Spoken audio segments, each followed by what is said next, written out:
It starts in Kathmandu. I first started my research into sex trafficking here 5 years ago, and the scene is basically like this. There's hundreds of dance bars and massage parlors in the tourist area of Tamil that sell sex with very young Nepalese girls, many of whom are trafficked from surrounding rural areas, exploited in these venues for coerced commercial sex, and then subsequently trafficked to India, to brothels in Delhi, Bombay, Calcutta, etc.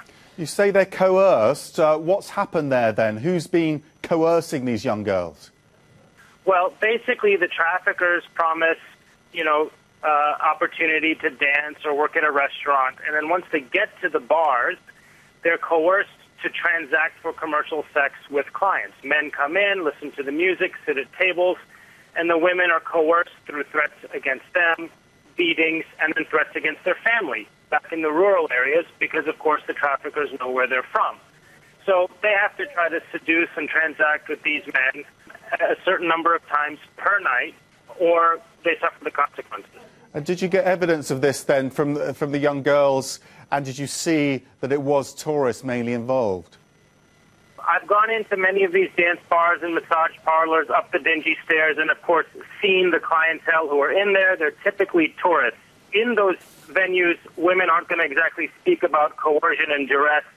Those stories come to me once I'm at a shelter for people who have escaped, and then they speak in more detail about how they were tricked or coerced into the dance bars and then forced under various threats to transact for commercial sex with the tourists. I just want to ask you a bit, Siddharth, about your last trip, because your article about forced labour in India on our website has got a lot of response. And I just want to bring you a comment from George Molakal. He says, it's a shame and a shock that we educated Indians ignore the bonded labour market and exploitations in several industries in India and other parts of the emerging and underdeveloped world. He says we need to mobilise local social leaders and local NGOs and the local senators to take up the leadership and the change. This has to be supported by educated global Indians and global citizens like us.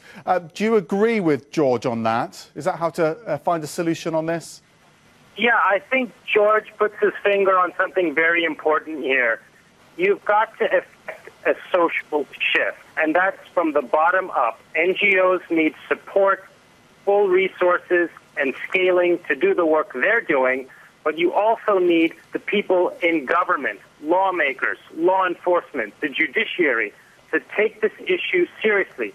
And that requires a shift in social consciousness in India to take this issue seriously where it hasn't been taken seriously for decades.